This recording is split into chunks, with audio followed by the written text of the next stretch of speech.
Hello बच्चों, एक बार फिर से आपके क्लास कक्षा 8वीं विषय गणित। आज फिर से हम लोग इस वीडियो में आगे बढ़ेंगे। आप जैसा कि पिछले वीडियो में हमने देखा है प्रश्नावली 2.1, तो आज हम लोग देखेंगे प्रश्नावली 2.2। तो आप मेरे साथ इस वीडियो में बने रहें और आप लोग जो भी बातें नहीं समझ में आती हैं उनको व्हाट्सएप ग्रुप में आप शेयर करिए। निश्चित रूप से हम अगले ही वीडियो में उनका समाधान यहाँ से करेंगे। तो आइए हम लोग आज प्रश्नावली 2.2 में प्रवेश करें। आइए, मेरे पीछे आप लोग देख रहे हैं प्रश्नावली 2.2। पहला सवाल इस प्रकार से है, सरल कीजिए। सरल कीजिए के अंतर्गत 2/7 पूरे की घात 3 गुना 1/2 पूरे की घात 3। आइए हम लोग हल करेंगे। हल करने के बाद एक बार पुनः प्रश्न को लिखेंगे। 2/7 पूरे की घात 3 गुना 1/2 पूरे की घात 3। किसी भी रीति से कोष्ठक के अंदर रखा हुआ संख्या समान नहीं है, इसका मतलब सूत्र यहाँ यूज नहीं होगा। जब समान पद होते हैं तभी वो सूत्र इस्तेमाल होगा। चलिए इसको नॉर्मली हल कर सकते हैं। 2/7 पूरे की घात 3 मतलब 2/7 को कितनी बार? 3 बार गुना, ऐसा 2/7 गुना 2/7 गुना 2/7, ये हो गया। बीच में ये निशान और है गुना, इसको भी उतने ही बार 1/2 गुना 1/2 गुना 1/2। अब देखेंगे कहीं ऊपर और नीचे सेम संख्याएं तो नहीं है, या फिर भाग जाने वाली संख्या तो नहीं है। अगर है तो उनको पहले काट दें। चलिए यहाँ पर 2 है, यहाँ पर भी 2 है, काट देंगे। ऐसा ही है यहाँ पर भी। तो इस प्रकार से ऊपर में एक ही बाकी, नीचे में बाकी है 7 गुना 7 गुना 7। तो इनको आपस में गुना कर दें तो 1/2 हो जाए 7 7 49 और 49 7 343। तो इस प्रकार से ये आंसर है। तो ये बहुत कठिन नहीं है, सरल सा सवाल है, आप लोग इसको कर सकते हैं। तो आप लोग इनको कॉपी में नोट करें। हम प्रश्नावली 2.2 के आगे सवालों में हम लोग जाएंगे, तब तक आप इसको नोट करिए।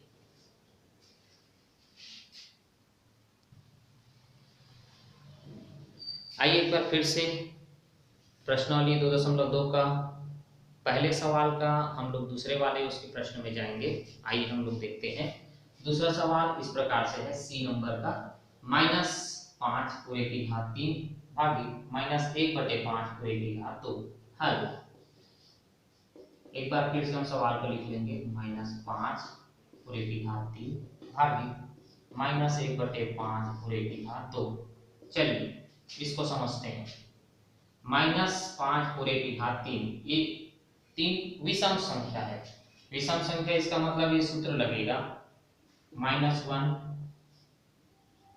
की घात विषम संख्या, और इसका आंसर आता था माइनस। तो ये जस्ट का प्लस रहेगा, माइनस बना हुआ रहेगा।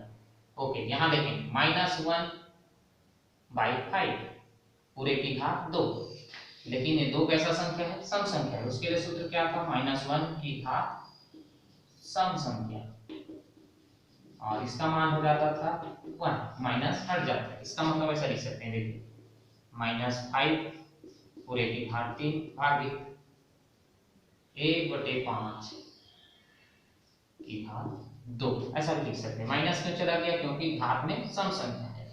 अब इसको हम लोग एक और रूप में परिवर्तित कर सकते हैं। ये -5 है, या यूं कहूं कि ये केवल अभी 5 है, लेकिन यहाँ पर की परिस्थिति 1/5 है। तो इसको मैं अंश को हर को अंश बनाऊंगा।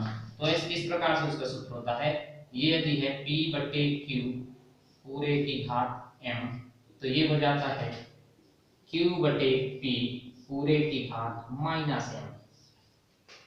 यदि हम लोग अंश को हर और हर को अंश बनाते हैं तो घात यदि धनात्मक है तो ऋणात्मक हो जाएगा, ऋणात्मक है तो धनात्मक हो जाएगा। आइए वही काम करते हैं। इसको भी ऐसा लिख सकते हैं, -5 की घात 3 भागी, पलट देंगे तो ये हो जाएगा 5 बटे में 1 लिखने की आवश्यकता नहीं, पूरे की घात -2। ये हो गया। अब देखिए सूत्र नजर आ रहा होगा, यहाँ भी 5 की घात, यहाँ भी 5 की घात। ये वाला सूत्र आपको पता चल जाएगा, a की घात m भागी a की घात n इक्वल टू a की घात m माइनस n। ठीक है, अब इसको ऐसा ही लिखेंगे। a की जगह कौन है? 5, m की जगह 3, n की जगह -2। चलिए रखते हैं, माइनस पहले से यहाँ खड़ा है 5 की घात 3, और ये माइनस, और इस सूत्र का एक तो माइनस माइनस माइनस हो गए प्लस, और यहाँ मिलेगा 2, तो -5 की घात 5, -5 की घात 5। अब ये चाहे तो एक तो आंसर है, या फिर इसको अपन आगे हल ऐसा कर सकते हैं कि -5 गुना 5 गुना 5 गुना 5 गुना 5 ऐसा कर सकते हैं। अब इसको डिवाइड किए हैं, गुना करना पड़ेगा। गुना हो सकता है 5 पंचे 25, 25 पंचे 625, फिर 25 फिर गुना। तो अपन एक काम कर सकते हैं, इस प्रकार से अपन इसको आंसर के रूप में सीमित कर सकते हैं। ठीक है, तो शायद ये बात भी सभी को समझ में आ गई है कि कैसे हल करना है। अलग अलग पदों में था, हमने इस प्रकार से सूत्र इस्तेमाल किया, इस सवाल हमारा बन गया। तो इसमें यदि किसी प्रकार की कोई कंफ्यूजन रहती है तो आप लोग निश्चित ही व्हाट्सएप में अपना डालेंगे समस्याओं को, फिर हल करेंगे आपके लिए। हम लोग आगे के सवालों को देखेंगे, उससे पहले आप इनको नोट कर लें।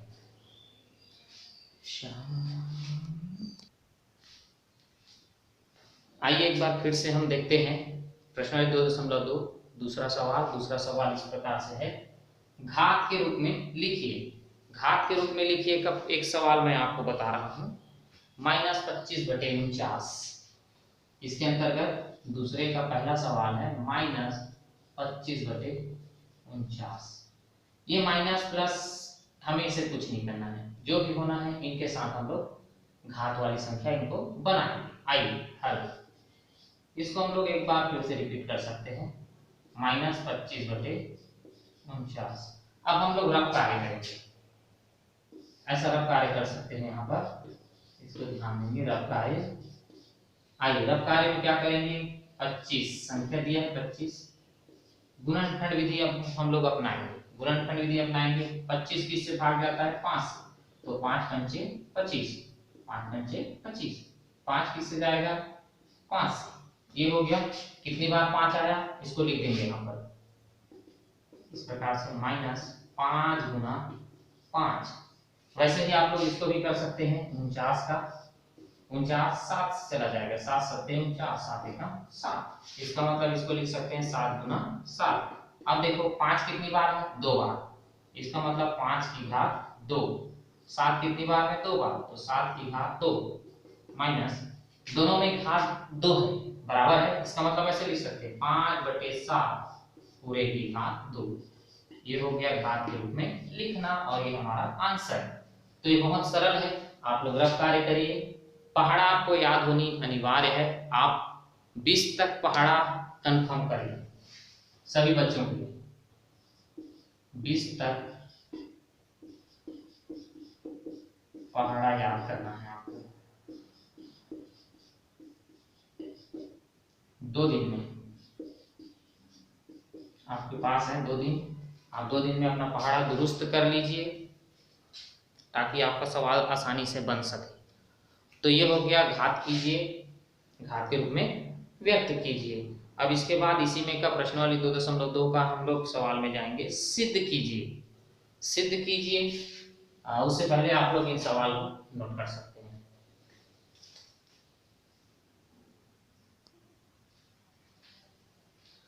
आइए एक बार फिर से हम लोग देखते हैं, इसी में सिद्ध कीजिए।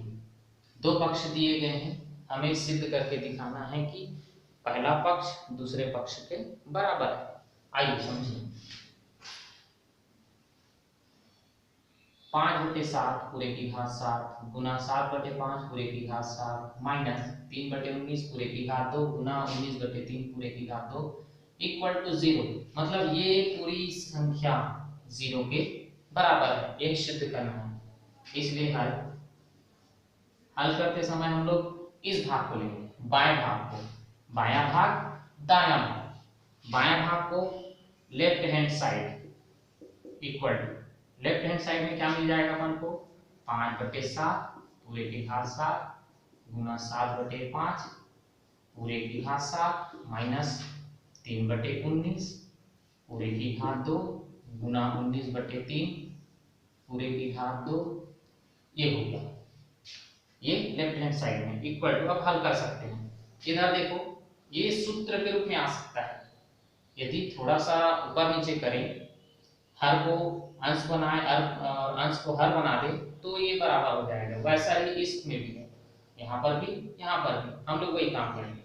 जैसे ये सूत्र मैंने अभी भी बताया था, P/Q की घात m यदि है तो इसको हम लोग लिख सकते हैं Q/P पूरे की घात -m।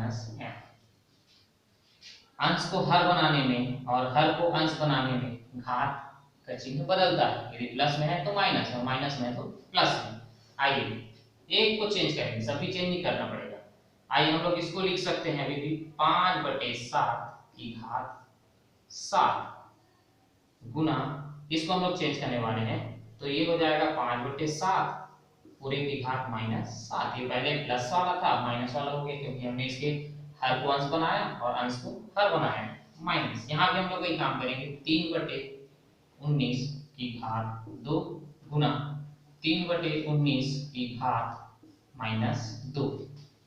ठीक है, हमने इस वाले पद में भी बदलाव कर दिया, इस वाले पद में भी बदलाव कर दिया। घात धनात्मक था ऋणात्मक हो गया, यहाँ भी धनात्मक था ऋणात्मक हो गया। आइए अब हमको सूत्र दिख रहा है, देखो ये वाला सूत्र नजर आने लगा है, a की घात m गुना a की घात m इक्वल टू a की घात m प्लस m। देख लीजिए दो बार ये नजर आ रहे होंगे, एक बार यहाँ और एक बार इस वाले पद में। तो हम लोग इसी सूत्र से दोनों को हल कर देते हैं। तो इस प्रकार से हम लोग लिख सकते हैं 5/7 पूरे की घात 7, और ये वाला माइनस के कारण हो जाएगा -7, होना चाहिए था प्लस, लेकिन यहाँ पर माइनस है इसलिए माइनस, ये भी माइनस। आइए यहाँ भी 3/19 पूरे की घात 2, और वहां पर प्लस है लेकिन यहाँ नहीं है माइनस, इसका मतलब -2। आइए हल करें उनके उनके पदों में। 5/7, 7 में से 7 शून्य, यहाँ पर भी 3/19, इसका घात भी हो जाएगा 0। अब मैंने आपको सूत्र लिखाया था p की घात 0 इक्वल टू होता है 1, मतलब किसी भी संख्या का घात 0 हो तो उसका मान हो जाता है 1। तो इसका मान भी 1 माइनस इसका मान भी 1, इसका मतलब 1 और 1 में ऐसा घटाएंगे तो 0, बराबर क्या आ जाएगा अपना, नीचे आप लोग लिख लेंगे बराबर राइट हैंड साइड। ये हो गया, देखिए सिद्ध हो गया।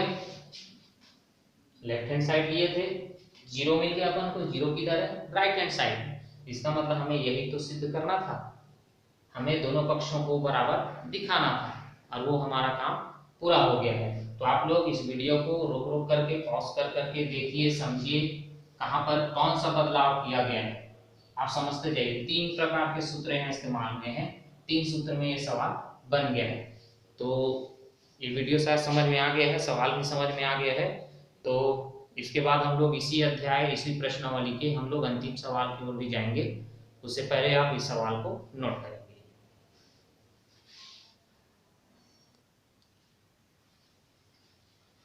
आइए प्रश्नावली 2.2 के हम लोग अंतिम सवाल पर चलेंगे। अंतिम सवाल के रूप में पूछा गया है, सत्य असत्य लिखिए, सही या गलत बताइए। आइए हम लोग जानते हैं।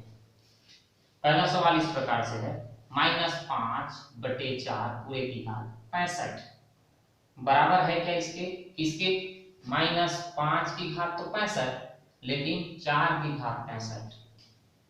माइनस यहाँ दोनों के लिए था, माइनस यहाँ दोनों के लिए था, लेकिन जब लिखा गया है तो माइनस केवल 5 में लगा, माइनस केवल 5 पर लगा। तो आप चेक कर सकते हैं दोनों बराबर हैं अथवा नहीं है, चेक कर लीजिए आप लोग हल कर सकते हैं। फिर इधर हम लोग आंसर अभी आपको बता देंगे, देख लीजिए। वैसे ही यहाँ पर है, क्या ये दोनों बराबर हैं, क्या ये दोनों बराबर हैं, क्या ये दोनों बराबर हैं, हमें यही चीज को क्लियर करनी है। सभी ने शायद अनुभव लगा लिए हैं कि क्या है कैसा है। आइए समझते हैं थोड़ा। -5/4 पूरे की घात 65 इक्वल टू -5 की घात 65 और 4 की घात भी 65। माइनस की घात 65, 65 विषम संख्या है इसलिए एक बार माइनस बना रहेगा, इसलिए ये सत्य है। इसका मतलब ये दोनों हिस्सा बराबर है और ये पहला प्रश्न हमारा सत्य है। यहाँ देखिए -32/19 पूरे की घात 150, 150 सम संख्या है इसलिए माइनस खत्म हो जाएगा, 20 बार आकर के तो 32 की घात 150, 19 की घात 150, इसका मतलब ये भी सही है। ये हो गया सत्य घटना। आइए 25 गुना 3 पूरे की घात 5, पूरे की घात 5 है, यहाँ पर 25 पर घात ही नहीं लगा, इसका मतलब ये क्या हुआ, असत्य।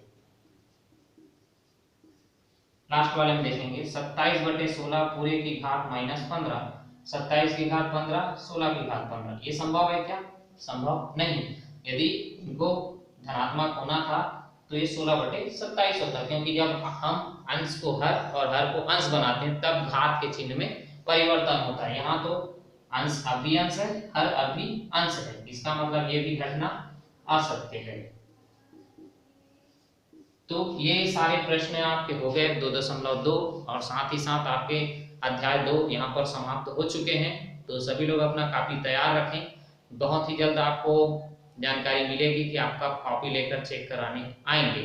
तो सभी बच्चे इसको अच्छे से तैयार कर ले, समझ लें, साफ सुथरा कॉपी रहेगी आपकी और किसी प्रकार का काट छांट नहीं रहेगा। 2 ही कलर के पेन यूज करेंगे आप लोग, इसलिए इनको आप लोग नोट करिए, समझिए और जो प्रश्न समझ में नहीं आ रहा हो, जितने भी सवाल प्रश्नावली में छूटा हुआ है उनको आप लोग होमवर्क के रूप में आप लोग बनाना शुरू कर दें। तो ये बातें समझ में आ गई है, तो हम अगले वीडियो में प्रश्नावली अध्याय 3 पर चलेंगे, उससे पहले आप इनको कंप्लीट करेंगे। Okay, thank you.